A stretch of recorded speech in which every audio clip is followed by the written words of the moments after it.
Hi everyone. आज हम लोग लिंग्विस्टिक को पढ़ते हैं, जो कि इंग्लिश ग्रामर में, इंग्लिश लिटरेचर में बहुत ही ज़्यादा इम्पॉर्टेंट रोल है। लिंग्विस्टिक और फोनेम्स को पढ़ रहे हैं। लिंग्विस्टिक मतलब सबसे पहले समझते हैं क्या है लिंग्विस्टिक में हम क्या पढ़ते हैं। लिंग्विस्टिक का साधारण सा अर्थ है भाषा विज्ञान, जो कि वैज्ञानिक भाषा में जो भाषा शास्त्र है जिसको हम सिस्टमैटिक ढंग से अध्ययन करते हैं उसको लिंग्विस्टिक कहा जाता है। भाषा विज्ञान को सिस्टमैटिक ढंग से ही अध्ययन करना जिसे भाषा शास्त्र कहा जाता है, उसी प्रकार इसको इंग्लिश में लिंग्विस्टिक कहा जाता है। लिंग्विस्टिक क्या है? Linguistic is the systematic study of structure and evolution of human language. तो ह्यूमन लैंग्वेज का जो अलग अलग जो एंशिएंट टाइम से जो भाषा चल रही है उसमें जो भी चेंजेज आए हैं, जैसे जैसे धीरे धीरे परिवर्तन हुए हैं, तो उसको हम लिंग्विस्टिक के माध्यम से पढ़ते हैं, जो कि भाषा शास्त्र के नाम से जाना जाता है। अब लिंग्विस्टिक में भी बहुत सारे उसके पार्ट होते हैं, जिस फोनेटिक्स का अध्ययन करते हैं, मॉर्फीम का अध्ययन करते हैं और फोनोलॉजी के माध्यम से ये सब अध्ययन करते हैं। तो इसमें जो इसका मेन पार्ट होता है फोनेटिक्स, फोनोलॉजी एंड मॉर्फोलॉजी, ये जो तीनों हैं, ये तीनों बहुत ही इम्पॉर्टेंट पार्ट है। मॉर्फोलॉजी, फोनोलॉजी और फोनेटिक्स पढ़ते हैं। फोनेटिक्स को जो साउंड की सबसे छोटी यूनिट होती है उसको हम क्या कहते हैं? उसको फनीम कहते हैं। फनीम क्या है? फनीम साउंड की सबसे छोटी इकाई बोली जाती है।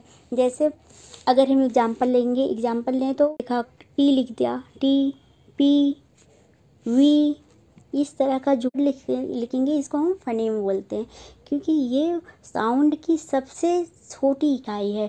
हम इसके साथ अगर कुछ और जोड़ रहे हैं, कुछ और उसको मिला रहे हैं, उसको वर्ड के कम्बिनेशन को कर रहे हैं, तो उसको क्या बोलते हैं? उसको सिलेबल बोलते हैं। सिलेबल क्या होता है? जो फोनीम को ऐड करके बनाया जाता है उसको हम सिलेबल बोलते हैं। उसको आमतौर पे हम वर्ड भी बोल सकते हैं। तो ये हमने पढ़ा फनीम के बारे में, जो कि हम लिंग्विस्टिक में पढ़ते हैं। फोनेटिक्स, अब हम पढ़ते हैं फोनेटिक्स के बारे में। फनीम इसलिए मैंने बताया क्योंकि ये सबसे स्मॉलेस्ट साउंड का पार्ट होता है, तो इसके बारे में हमें जानकारी होनी ज़रूरी है। इसके बाद हम पढ़ रहे हैं phonetics. Phonetics the study of how speech sound are produced and perceived. Phonetics में हम ये पढ़ते हैं, ये अध्ययन करते हैं कि फोनेटिक्स क्या है। जैसे हम किस तरह की साउंड बोल रहे हैं, जैसे हमने कुछ बोला तो हमारा जो बोला हमने, लेकिन वो कैसे जाएगा उसको, उसमें 3 पार्ट होते हैं, जैसे ओरिजिन ऑफ साउंड, फिर transmission of sound and recipient of sound.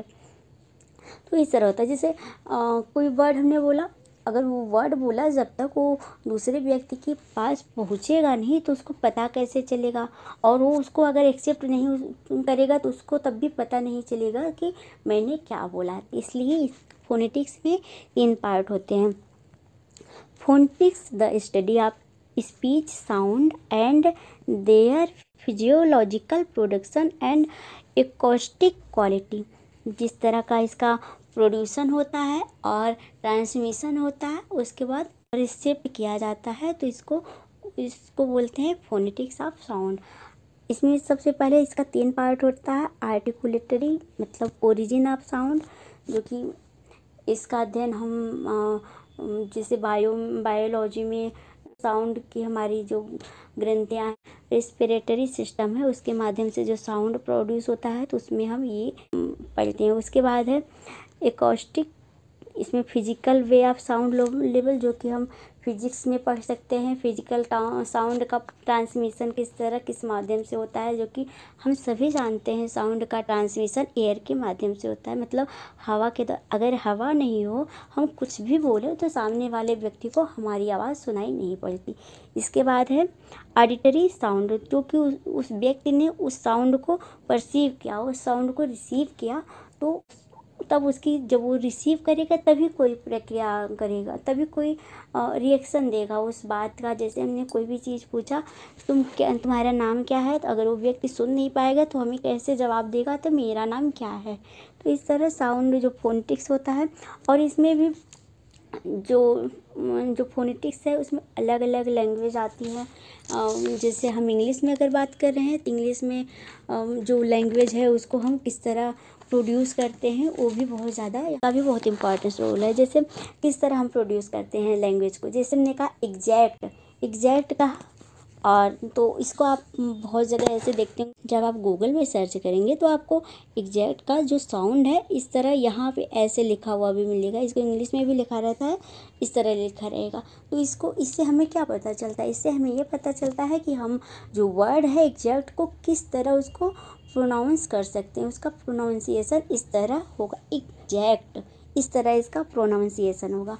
इसी तरह दूसरा वर्ड देखिए एक्सेप्ट है, एक्सेप्ट भी यहाँ पे ऐसे ही लिखा हुआ है, यहाँ पे ऐसे लिखा है एक्सेप्ट का। तो एक्सेप्ट को वैसे जब यहाँ पे एक्सेप्ट ऐसे लिखा है तो हम उस तरह उसको प्रोड्यूस भी करेंगे। इस तरह हम फोनेटिक्स में क्या क्या पढ़ते हैं, फोन है, प्रोडक्शन है, उसके बाद ट्रांसमिशन है और उसके बाद रिसेप्शन है। इस तरह जो साउंड होता है उसका हम अध्ययन करते हैं। उसके बाद हम फोनेटिक्स में पढ़ रहे हैं, जो फोनेटिक्स के साउंड होते हैं A to Z जो साउंड होते हैं। और जैसे कि हम सभी को पता है कि इंग्लिश में 26 अल्फ़ाबेट्स होते हैं। क्योंकि हम इंग्लिश की बात कर रहे हैं तो हमें ये पता होना चाहिए कि इंग्लिश में 26 अल्फ़ाबेट होते हैं। यहाँ पे देखिए स्मॉलेस्ट यूनिट ऑफ साउंड है जिसको कि फनीम बोला जाता है। इसके बाद है, और इसमें 26 अल्फ़ाबेट्स होते हैं जो कि हमें A to Z पता है। 26 अल्फ़ाबेट्स होते हैं जिसमें कि 5 वोवेल्स हैं और 21 कॉन्सोनेंट हैं, जिसमें, और इसमें 26 में 44 साउंड होते हैं। 44 साउंड, जो 26 में से 44, जिसमें से 20 साउंड जो ओवेल में होते हैं और 24 साउंड कंसोनेंट के होते हैं। तो इसको हम इस तरह कर सकते हैं, जैसे कोई भी वर्ड हम बोल रहे हैं, जैसे मैंने बोला जेड को हम किस तरह अपनी जो हमारी सांसें हैं किस तरह उसको मैंने बहुत ज़ोर दे के बोला, और मैंने बोला यस, तो यस मैंने धीरे से बोला। हमारी टंग, हमारी लिप्स किस तरह मूव कर रही है, ये साउंड का प्रोडक्शन निर्भर करता है इस पर। हमने अगर नॉर्मली कोई भी जोर नहीं लगाया तो हमने कहा यस हो गई, यस में कोई बात नहीं है। लेकिन हमने जेड बोला, जेड में हमने जेड कहा तो हमारी जो टंग है वो पीछे जाके हमारे जो ऊपर तालू रहते हैं उस पर जाके टकराती रहती हैं। तो इस तरह जो साउंड का प्रोडक्शन होता है उस अल्फ़ाबेट में, फोनेटिक्स में, उस सबको अध्ययन करते। अल्फ़ाबेट में 26 अल्फ़ाबेट होते हैं जिसमें से 5 वोवेल्स होते हैं और 21 कंसोनेंट होते हैं, और 5 वोवेल्स में 20 साउंड होते हैं, और 24 कंसोनेंट में 21 कंसोनेंट में 24 साउंड होते हैं, और ओवेल्स में 20 का साउंड में मोनोप्थोंग और डिप्थोंग भी होते हैं। जिसे मोनोप्थोंग में 12 होते हैं, डिप्थोंग में 8 होते हैं। मोनोप्थोंग को हम प्योर वोवेल साउंड बोलते हैं, और इसको इस तरह भी हम प्रोड्यूस करते हैं। देखिए वोवेल्स में इसको क्या पढ़ते हैं, इसको ई पढ़ते हैं, डबल ई, बड़ी ई करके पढ़ते हैं, और जो इस तरह की आई लिखी रहती है वो बड़ी ई पढ़ते हैं, और ये छोटी ई पढ़ते हैं, और इस तरह का जो यू बना हुआ है इसको बड़े ऊ बोलते हैं, और इस तरह का जो है उसको छोटा बोलते हैं। इस तरह हम इसको पढ़ते हैं। इसको अभी हम नेक्स्ट क्लास में हम फिर पढ़ते हैं, आगे की क्लास में इसको हम और डिटेल में पढ़ेंगे। आज के लिए बस हमने थोड़ा सा इसका एक रिव्यू दिया है। अभी हमें बस इतना ही पढ़ना है कि फोनेटिक्स क्या है, फोनेम्स किसे बोलते हैं, और लिंग्विस्टिक क्या है। और कितने पार्ट होते हैं, फोनेम्स में ओवेल साउंड आता है, कंसोनेंट साउंड आता है, और ओवेल साउंड में मोनोप्थोंग आता है और डिप्थोंग होता है, और उनकी संख्या क्या है। बस आज हम इतना ही पढ़ते हैं। Thank you, thanks for watching.